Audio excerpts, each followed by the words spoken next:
سے پوچھو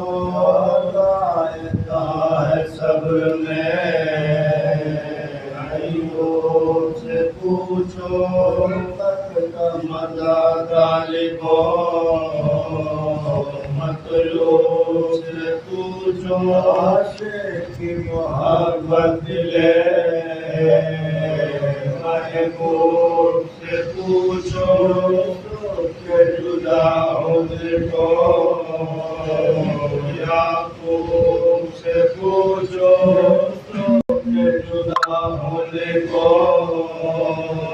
یعقوب سے پوچھو نال دل شاہ مغرند چکا ہے سجما بیٹا رہی میں چھوٹا ہے صبر میں، ایوب سے پوچھو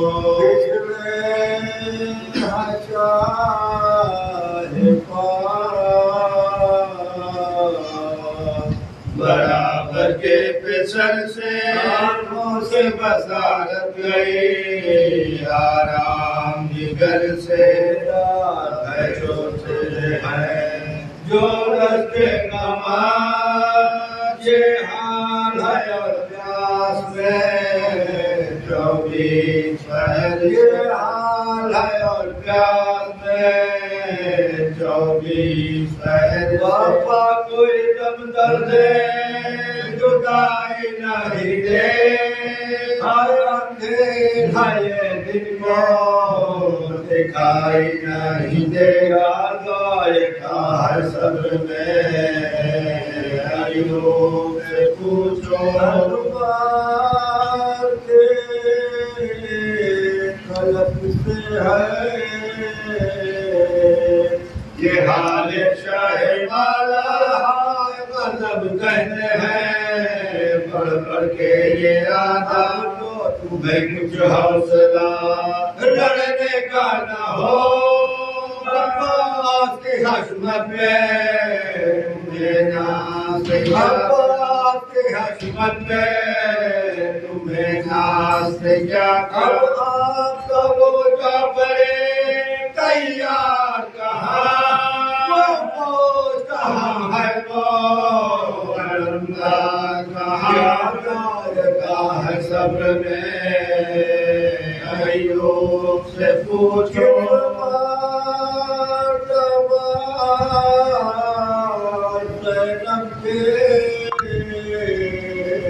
بے سردے تمہیں پیارے خاک پہ ہیں مجھے، امام کے ستارے گئے دیتا ہوں، میں اکبر کے سہارے قتل کیا ان کو بھی لشکر نے ہمارا، قتل کیا ان کو بھی لشکر نے ہمارا، کیا نادم کرتے تھے ہم شکل نبی، مٹ گیا نا شاہ رسول نبی کا، ذائقہ ہے صبر میں، ایوب سے پوچھو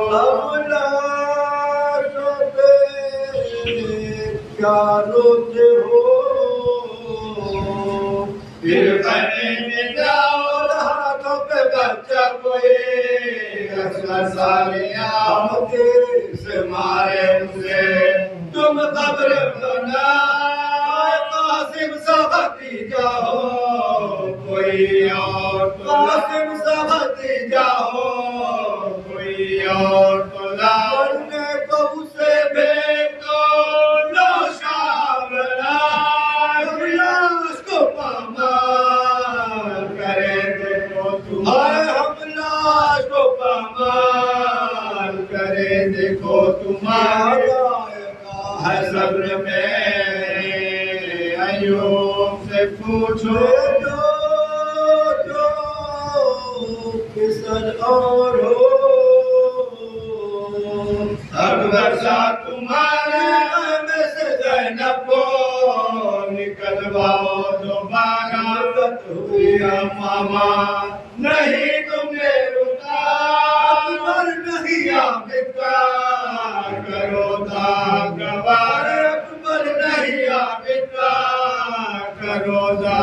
گوارا تارے قضا گرم ہے بیمار تمہیں جو اپنے علمدار کے دلدار تمہیں جو ذائقہ ہے صبر میں ایوب سے پوچھو کہا اب مجھ سو یاد نہیں کوئی کہ اکبر تھا اکبر نہیں کوئی سوئے قتل برادر نہیں کوئی اصغر کو لگا تیرا اصغر نہیں کوئی اصغر کو لگا تیرا اصغر نہیں کوئی تنہائی پہ اپنی علی کا بھری لاشا بھی اٹھانے کو میرا کوئی نہیں لاشا بھی اٹھانے کو میرا کوئی نہیں ہے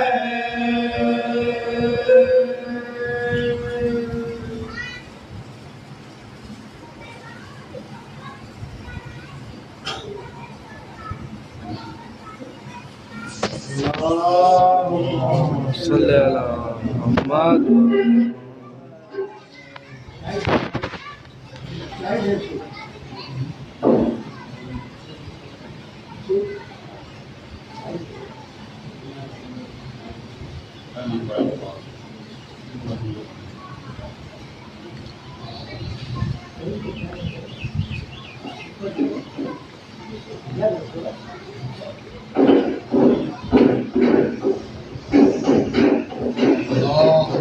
صلی اللہ محمد وآل محمد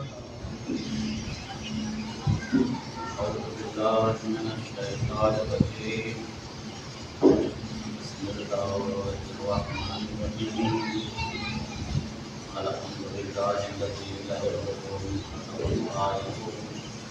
ولا يحصي نعمه ولا يوفي الذي لا يدركه بالجنان لا يناله سلطة الذي ليس لصفة المذكور ولا نعمه ولا رحمه ولا يمنه فضل الخلائق بقدرته ونشر الرجاء برحمته وابتدى بالسحور مجدان عرضه والصلاة والسلام على أشرف الأنبياء والمرسلين مولانا ومولى الثقلين جد الحسن والحسين بالقاسم اللهم صل على محمد وآل محمد وعلى أهل بيته الطيبين الطاهرين المعصومين المظلومين ولا هذا الدين. أعوذ بالله من الشيطان الرجيم بسم الله الرحمن الرحيم قال الله تبارك وتعالى في القرآن المجيد قل هل يستوي الذين يعلمون والذين لا يعلمون إنما يتذكر أولو الألباب.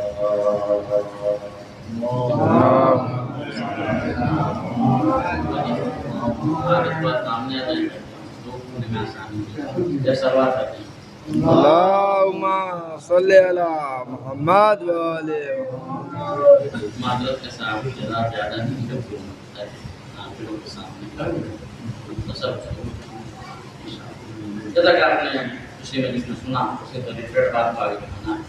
اب مجھے تنقید میں جانے کی ضرورت نہیں ہے بس چند منٹ جو ہے بات کے بعد میں کوئی بات کوئی ایسا نہیں ہے علم اور علم روزے روشنی کی طرح بیان ہے اور علم شک کی تاریخی کی طرح صرف علم روشن ہے.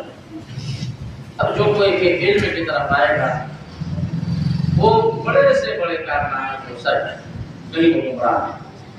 اور اشارہ کر کے آگے بڑھ جاؤں تفصیلی گفتگو انشاءاللہ بعد کہ علم سے مراد یہاں کون سا علم ہے یہ بھی ہمیں دیکھنا ہے. آیا وہ علم مراد ہے جو صرف دنیا کو کامیاب کرتا ہے یا وہ علم مراد ہے جس سے دنیا اور آخرت دونوں کامیاب ہوتی ہیں یہ بھی ہمیں دیکھنا پڑے.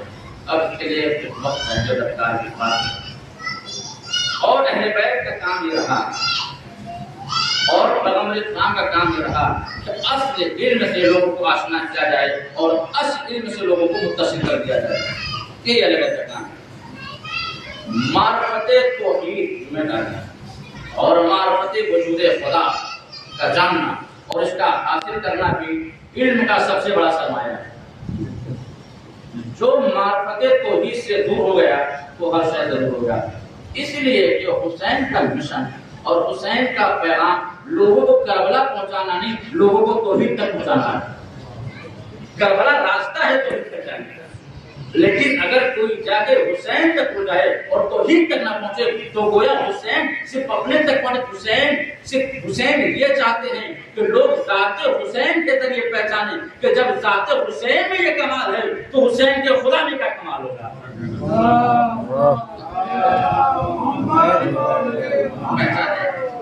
حسین پہچانوانے کے توحید کو پہچانوانے کے لیے آئے ہیں اور ہم ساری باتیں کر لیتے ہیں لیکن توحید کی بات نہیں ہوتی کیونکہ توحید موضوع خشک ہے. کہیں گے مولانا اس میں باتیں ایسی ہوتی ہیں جو کڑوی بھی ہوتی ہیں، کبھی کبھی خود مستاق آ جاتے ہیں ہمارے اوپر. تو توحید کا جاننا حسین نے یہ جو کربلا برپا کی ہے وہ توحید کے لیے. یہ کوئی نہ بولے اس ایام میں آزان کہ حسین کی معرفت توحید کی معرفت ہے اور اگر توحید کی معرفت ہے تو حسین کی معرفت. یہ دونوں تسلسل جو دوسرے سے جڑے ہوئے ہیں. اور اسی سے بات آئے ہوتا ہے کہ دین میں سب سے اہم کیا ہے کہ جو قبول تو سب قبول، جو رد تو سب. سنا ہے کیا ہے؟ ایک ایسی شے ہے، ایک ایسی چیز ہے جس نے حدیث میں کہا اگر اسے قبول کر لیا گیا تو تمام اعمال قبول کر لیے جائیں اور اسے اگر پھینک دیا گیا یا قبول نہیں کیا گیا تو پھر کوئی اعمال قبول کیا ہے؟ نماز. ستون ہے الصلاۃ و الدین. دین کے ستون کا نام، دین کے ستون کا نام نماز ہے. اور الصلاۃ و معراج المومن، مومن کی معراج کو نماز کہتے ہیں. اب ستون تو سنا ہوگا، ستون ہوتے ہیں گھروں میں، مکان میں، بلڈنگ میں، پیلر جسے کہتے ہیں. یعنی کبھی کبھی شہروں میں آپ نے دیکھا ہوگا جو انجینئر جو نقاشدار کرواتے ہیں وہاں تو دیواریں بھی نہیں ہوتی، پہلے جو ستونی پر بچھڑ ڈالے جاتے ہیں. یعنی پورا سرمایہ، پورا گھر اس ستون پر ٹکا ہوتا ہے. گویا یہ حدیث کیا بتانا چاہتی ہے کہ ہمارے پورے اعمال نماز کے اوپر ٹکے ہوئے ہیں. اگر نماز نہیں تو کوئی اعمال قابل قبول نہیں. اب آگے نماز میں بھی ارکان ہے. نماز پر پورے اعمال ہیں. نماز کس پر ٹکی ہوئی ہے؟ کیا 5 ارکان ہیں. کیا کیا؟ نیت، تکبیرۃ الاحرام، قیام، رکوع، سجود، ہے نا. نماز پر ٹکی ہوئی ہے، ان ارکان پر ٹکی ہوئی ہے. نیت اگر آپ کی نہیں ہے صحیح تو نماز باطل ہے.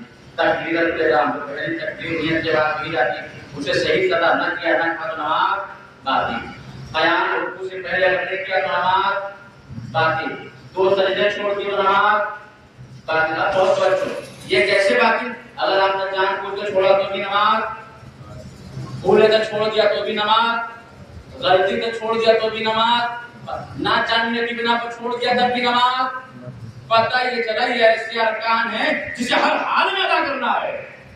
کسی حالت میں بھی معافی، بات چیزیں کہ نہیں جانتا تھا تو معاف ہے، بھول گیا تو معاف ہے، غلطی کر دی تو معاف ہے. رکن ہوتے ہیں جس میں کسی طرح کی معافی نہیں ہے. آپ کو ادا کرنا ہے یاد سے ادا کرنا، پوری توجہ اس پر ہونی چاہیے. تو ہمارے ٹکے ہیں نماز پر. ہاں نماز ٹکی ہے ارکان نماز پر جو میں نے آپ کے سامنے بات بتایا. اب دیکھ ارکان نماز کو چھوڑ نہیں سکتا، ارکان نماز کو پورا نہیں کر سکتا، ارکان نماز کو چھوڑا نہیں کر سکتا، ارکان نماز میں کوتا ہی نہیں کر سکتا. اگر ارکان نماز میں کوتا ہی کر دے، ارکان نماز کو کوئی چھوڑ دے، ارکان نماز کو کوئی بھول جائے تو نماز باطل ہو جاتی ہے. اب آئیں مسجد نبوی پیغمبر نماز پڑھا ہے. روایت کہتی ہے ظہر کی نماز پڑھا رہے تھے، رکوع میں گئے، رکوع کو طولانی کرنا شروع کیا.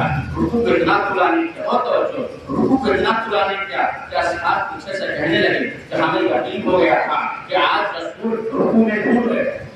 جملہ ہے کہ آج رسول علی اہل سنت کی حساب سے محبت بن احمد کا جملہ ہے جنہوں نے انس بن مالک لکھا کہ اصحاب کی گھنٹے رکوع میں رہے، انہیں پیچھے شک ہونے لگا اور اتنا رکوع قرآن کا کہ یقین کی منزل میں چلے گئے کہ آج رکوع سے سہو ہو گیا۔ اتنا رکوع کو قرآن کرتا ہے، کون سا رکوع جس پر نماز ٹکی ہوئی ہے، اور توجہ جس پر نماز ٹکی ہوئی ہے، رسول اس رکوع کو قرآن کر رہے ہیں، لوگ پیچھے اور اب رکوع اٹھے، اب رسول اٹھے، بہت دیر ہو گئی، بہت دیر ہو گئی، یہاں تو اگر 3-4 مرتبہ سبحان ربی العظیم و بحمدہ کہنے لگے انسان تو پیچھے کا پکارا ملنے لگے گا، ہے کہ نہیں؟ آج سبحان اللہ کی توحید کے اندر مولانا بول گئے، اب آپ بولے تو کیسے بولے؟ کیونکہ آگے رسالت کھڑی ہے، آگے نبوت کھڑی ہے، قرآن انسان نہیں، جتنا وہ پڑھ رہے ہیں اتنا لوگ بھی پڑھ رہے ہیں۔ اب بہت بلانی ہوا، نماز ختم ہو گئی، جب نماز ختم تو فوراً پیغمبر مصلی سے کھڑے ہوئے۔ اصحاب کا جملہ ہے کہ جب پیغمبر مصلی سے کھڑے ہوئے تو عام دنوں کے چہرے میں اور آپ کے چہرے میں فرق تھا، جیسے لگا جیسے ہی پیغمبر نے رخ ہماری طرف کیا تو پوری مسجد دن میں نور محمد سے منور ہو گئی۔ جملہ ہے صاحب، نور دن تھا، پھر بھی جیسے ہی ان کے چہرے ہمارے طرف ایسا لگا ایک نور ساطع ہوا جس نے پوری مسجد کو اور دن کے نور کو بھی اپنے نور سے گھیر دیا۔ اور پیغمبر فوراً کھڑے ہونے کے بعد پہلی صف میں دیکھتے ہیں، دوسری صف میں دیکھتے ہیں، تیسری صف میں دیکھتے ہیں، مسجد کے تمام ایک وقت کو آگے دیکھتے ہیں، اس کے بعد کہتے ہیں ہیلو یہ بتاؤ میرا بھائی ابھی کہاں ہے؟ بہت بچے میرا بھائی ارے سب پیچھے جو پوچھے تھے لبیک یا رسول اللہ کی صلاح، یعنی آپ نماز میں ہیں کہاں کا ذرا میرے پاس آئیے۔ اب پاس کا یاد آپ پہلے سب میں کیوں نہ تھے، آپ ہی سب میں کیا کہا یا رسول اللہ میں نماز کے لیے آ رہا تھا، مجھے پانی نہ ملا تو میں ڈر گیا، آواز نہ آئی، میں نے اچانک سے ایک ہاتھی کے غیبے کی آواز سنی جس نے آواز کی یار آپ کے لیے پانی تیار ہے، آئے وضو کر لیں۔ میں جب قریب گیا ایک ایسا لوٹا تھا، اتنا خوبصورت لوٹا تھا کہ کائنات اس کی مثال نہیں ہے، اس کے اندر پانی تھا۔ ایک شخص رومان لے کھڑا ہوتا ہے، یعنی آپ وضو کریں، میں رومان لے کر آپ کی خدمت میں کھڑا ہوں۔ اس کے بعد میں نے جب وضو کے لیے پانی کھایا اور جیسے ہی اپنے منہ کو لگایا اس میں ایسی خوشبو تھی، ایسا ذائقہ تھا، ایسا مزہ تھا، دیکھنے میں دودھ کی طرح تھا، اور منہ میں جب ذائقہ لیا تو شہد سے زیادہ شیریں تھا۔ میں یہ جان گیا کہ کائنات میں ایسے پانی کی مثال نہیں ہے۔ بہت توجہ، کائنات میں ایسے پانی کی مثال نہیں ہے۔ میں نے اس سے وضو کیا، وضو کرنے کے بعد آنے میں تاخیر ہو گئی تو میں پچھلی صف میں کھڑے ہو کر نماز پڑھنے کا کہا یعنی آپ جانتے ہیں آج رکوع کتنا طولانی ہو گیا۔ اصحاب کہتے یا رسول اللہ آج تو رکوع میں بڑا وقت لگ گیا، آج رکوع بڑا طولانی ہو گیا، آپ نے کبھی اتنا لمبا رکوع نہیں کرایا جتنا لمبا آج کرایا ہے۔ پیغمبر نے مجھ سے یاد ہی آپ جانتے ہیں کہ رکوع طولانی میں نے نہیں کیا تھا، جیسے ہی رکوع میں گیا اسرافیل نے آ کر میرے ہاتھوں کو پکڑ لیا، اسرافیل نے آ کر میرے ہاتھوں کو پکڑ لیا اور کہا کہ خداوند متعال آپ پر درود بھیجتا ہے، سلام بھیجتا ہے اور کہتا کہ جب تک علی صف میں نہ جائیں، بہت توجہ، جب تک علی صف میں نہ جائیں تب تک آپ رکوع سے نہ اٹھے گا۔ اور یا علی مجھے جبریل نے آ کر خبر دی ہے کہ تمہارے وضو کرانے والے میکائیل ہیں، تمہیں رومال دینے والے اسرافیل ہیں، یا علی پوری کائنات تمہارے لیے اکٹھا ہو گئی تھی، تمہارے لیے پانی جنت سے آئے، یا علی ستون ارکین اور ارکان نماز کو بھی آج اللہ نے تمہیں روک دیا، اس لیے کہ اللہ بتانے چاہتا ہے کہ اگر نماز قبول تو تمام عمل قبول، ارکان قبول تو نماز قبول، اور اگر ارکان کو قبول کروانا ہے تو ولایت کو نفس سے اتارنا پڑے گا۔ صلوات علیہ قبول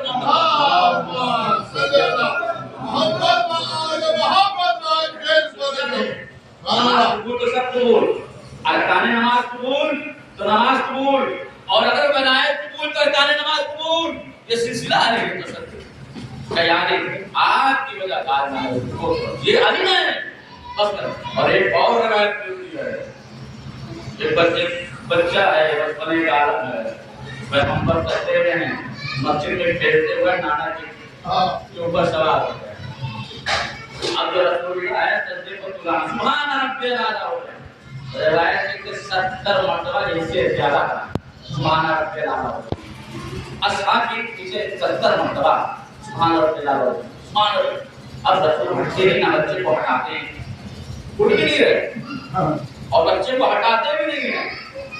جب بچہ اپنی مرضی سے اٹھا گیا تو پیغمبر نے نماز کو مکمل کیا اور فوراً کھڑے ہو گئے اور بچے کو بوسہ دیا, اور بوسہ دینے کے بعد کہا اے لوگو گھبراؤ نہیں, پریشان نہ ہو, اس لیے کہ جب تک حسین میرے پشت پر تھے تب تک جبریل میرا ہاتھ پکڑے ہوئے تھے. اب لوگ کہتے ہیں کہ نماز میں اگر غیر خدا کا نام لے لیا جائے تو نماز باطل ہو جائے گی. رسول نے 2 مقام پر بتایا, ایک مرتبہ میں نے کہا کہ رکن نماز 5 ہے, تکبیرۃ الاحرام, نیت, قیام, رکوع, سجود جان بوجھ کر چھوڑا جائے, شہادت کی بنا پر چھوڑا جائے, کھولے کی بنا پر چھوڑا جائے تو بھی نماز باطل ہے. گویا اللہ ارکان نماز کو پرانی کر کے بتا رہا ہے, اگر ان کے تصور کے بغیر نماز پڑھی جائے تو نماز باطل ہے. صلی اللہ علیہ وسلم محمد صلی اللہ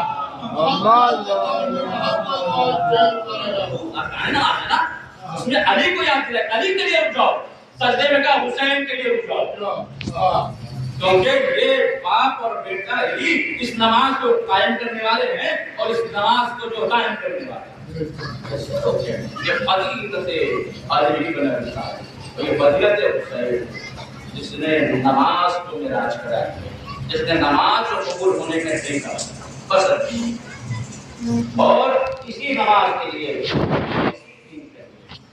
حسین نے اپنا سفر اور مدینے سے اترا. ابھی آپ نے مسائل سنا, اسی کا رد پایا حسین فہرست تیار کرنے کے عباس اور فہرست تیار. فہرست ایک تحریر جسے آپ مولا عباس کا طریقہ تھا کہ جب بھی کرتے تھے وہ لکھتے تھے بابا سے لکھتے تھے نسل من اللہ ہے کہ مولا عباس نے دیکھا کہ بابا کی جب بھی جنم جاتی ہیں کہ جملے کو یاد کرتے ہیں, تو مولا عباس نے اپنی زندگی کے بیان کیا کہ جب بھی کسی سفر پر جاتے ہیں تو نسل من اللہ. تو جیسے مولا نے یہ کام کیا فیض کا, تو سب سے پہلی تحریر جو آتی وہ نسل من اللہ ہے. تو مولا حسین نے آگے بڑھ کے کہا عباس اس تحریر کو انکا اور ایک انکا ہے اور انکا لگا اور دو اور اچھے رسول کے جملہ کا غازی کی آنکھوں سے انکلمہ استجد کا ہم اللہ کی طرف سے آئے ہیں اور اللہ کی طرف یہ ہمارا سفر ہے. اللہ ہی جیسے حکم ملا اللہ ملا اور فہرست تیار جیسا کہ میں نے اب یہ ہوا کہ میں نے میرے تیار کیا, میں نے میرے تیار کیا, بیویوں کو بلایا جائے اور سب کو سوال. روایت کہتی ہے کہ بیویاں آنا شروع, کوئی سوال, فروا سوال, لیلا سوال. اور آپ کہتا ہے کہ میں یہ دیکھ رہا تھا کہ بیوی آ رہی تھی سوال کا چاہنا اور لوگ دوڑنے لگے یہ کہتے ہوئے کالی کی بیٹی کا اندر آ گئے. اب جیسے زینب کا میں نے نام کو دیکھا تو حسین اور عباس سب بیٹھے سب کھڑے ہو. زینب آئی غازی دوڑے, مولا حسین آ دوڑے, بہن کو سوال. تو آگے میں نے ایک عجیب چیز دیکھی کہ جیسے کہ لوگ آپ کھڑے زینب نے روک کہا بھائی آپ یہ سوال نہ کریں, اللہ کے بعد آگے بڑھا کہ انہوں نے سوال نہ کرو. جو آگے بڑھتا زینب منع کرے, پھر کچھ آگے کون سوال کرے گا. زینب رو کر کہتی ہیں وہی سوال کرے گا جو مجھے واپس لے کر آئے گا, کیونکہ میں نے بابا سے سنا ہے کہ کربلا کے بعد میں تنہا ہو جاؤں گی, کربلا کے بعد میں اکیلی ہو جاؤں گی. یہ جملہ سننا تھا کہ صحیح ہے جا کھڑے ہو گئے. اے پھوپھی اماں آئیے میں آپ کو سوال کرتا ہوں. سید سجاد جناب زینب کو ہماری کا سوال کیا. مدینے کی گلیوں میں ماتم ہونا شروع ہوا, گریا ہونا شروع کیا, ایک مرتبہ روکن روکن ہے سید سجاد کا کو جناب گزارش غمنا کیجئے جس طریقے سے آج آپ کو سوال کیا ہے اسی طریقے سے کربلا میں بھی سوال کروں گا، کوفے میں بھی سوال کروں گا، شام میں بھی سوال کروں گا۔ اللہ سیادن الذین سلم برمون والقوم کی سچے میں آج مختصر کے بعد قبول فرما برجوات تم والدین سماج تمام کو معاف فرما برجوات